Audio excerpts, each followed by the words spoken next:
Oh my God! So welcome to Time to Touch with my beloved mentor, Ina, Speak Simply, and my darling friend, Michael. Hi, everybody. Who sits with us.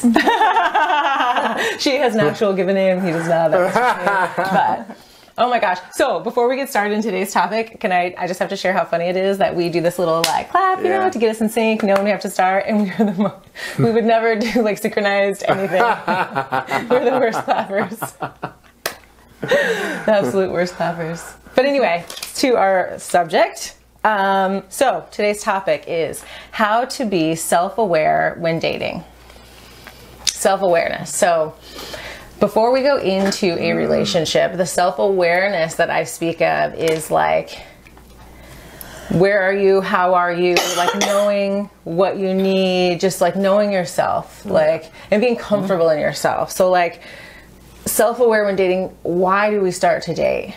But my last breakup that I had, you know, and then you move on to the next, I definitely had healing to do from like the last breakup, like, but you know, my thing was like, I just went into, another one, and I was feeling something like that need to go out, that need to just find that need to sort of self-sabotage ever so slightly. You know, you just want to, you need someone to make you feel pretty. Right.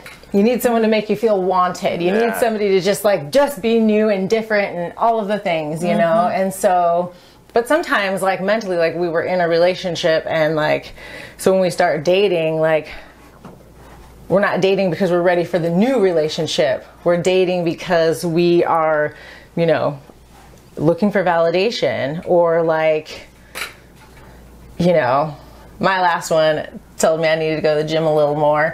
And so, when I started going back, it was like, I found the most beautiful people because like I wanted to win that. And like in winning somebody that looked so good, it was just like, made me feel great. But it wasn't because I like cared about that person or I liked that person, or like I even was like unaware how blinded I was of even really opening and seeing that person. Right. Because I was just in a rebound in a place. And so part of it was a little self-sabotaging. Part of it was like I was coming from a place of need, and then somehow I think that moves on to like, well, then just like needing to be with somebody because we've never, we didn't heal in the aloneness, which is usually like what we need to do to see who we are after we've come out of that, like taking time to process like what happened, what changed me, how did I let that go? What was graceful? What was not? What was my part in that? Like taking that ownership, which we've talked about before, like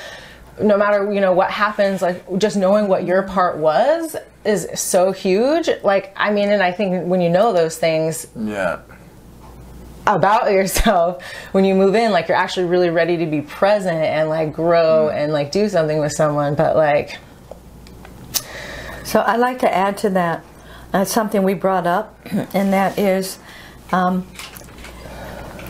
when we are, first of all, relationships are about growing. We will always grow much more if we're in a relationship versus if we stay a hermit.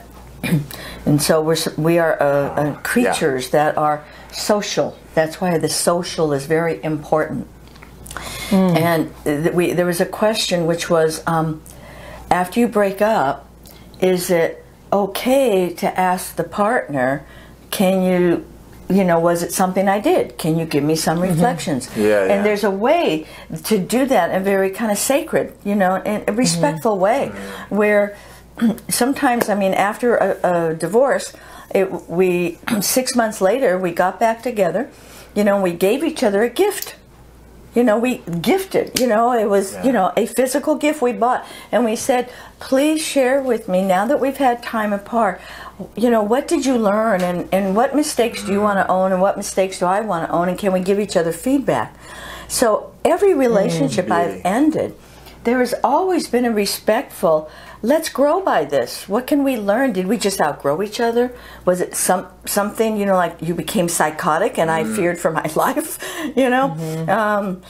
there's some real things that, I think it's really a good question. If you can do it during, if you can do it as you're separating, what's working, what's not working. And if you haven't talked about that, you're not going to be willing to be honest about, well, what was it really about? My only fear in that question is because if you're coming from a place of insecurity, when you aren't in, strength, this is about self-awareness. So if you're not, and someone's response is like, that it's not, your physical form, like you don't look like your pictures. Yeah. Right. That's an opportunity. I mean, first of all, it is an opportunity. You don't ask for the truth unless you're willing to hear the truth. And don't get mad and blame when we can't. And this is about hearing, like, hear the truth. How this person sees you. It's really about them and how you see yourself. Yes, and it's about them. It is about them. Yeah, and it's an opportunity. But I mean, basic. If you don't want to hear the truth, then don't ask it. Absolutely. If you want to hear a lie, then say, "Would you please lie to me?" How honest can you be? Or if you just say, like, I really want to know what I did, but could you please lie to me? Yeah. I think that's actually, that is the way to ask that question. Self-aware. If you can own that you would prefer to be lied to. If you tell me the truth, great. If you don't, I'll never know. Yeah. And it'll still be great. No, just kidding. Personally, I go, tell me the truth and try, don't sugarcoat it, but, be caring. Mm-hmm. Be caring. Because honesty... I mean, I've had friends come up to me and say, the one thing that I really like about you is no matter what, I know I'll always get the truth from you. Yeah. And I didn't always like hearing it, and it wasn't always easy to hear. But that's why I really respect you. Mm-hmm.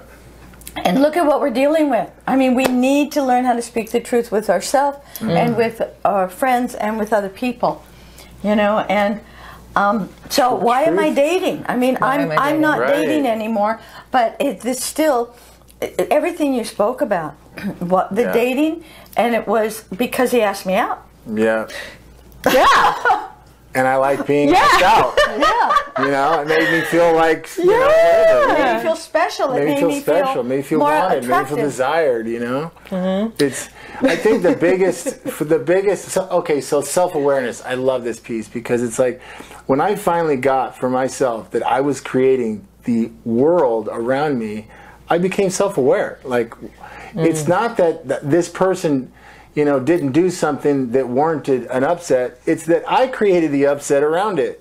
Do you know what I mean? Yeah. When I can own that, I was codependent. I'll be totally honest. And I need more boundaries. There's been so many relationships, and this shows my immaturity for so many years and my unawareness. Would be, for me, I couldn't break up in beauty. So what I did was throw in the what I call throwing the grenade. And so what it is, I would throw something so egregious that I would just let the nature take its course, and there's just so much destruction in that. But when I could finally own that I was the one throwing the grenade in because I didn't have the ability to express that I was unhappy and that I wanted another something else in our relationship, and what happened? The destruction. And then what else didn't happen? I didn't learn the lesson I came to learn. And what do you know? I picked it up in the next relationship. Yes, whatever you don't learn in this relationship, you will learn it until eventually you don't need to learn it. Yes. So we're going to leave you with these wonderful thoughts. And I could talk about this all day. I know, we could talk for hours, This is good. But our cameraman's going, okay, guys, that's it. So thanks for watching, and watch us next week. And be self-aware. And be self-aware. The first, self-awareness is the key. Yeah. Yes. Yeah. Bye.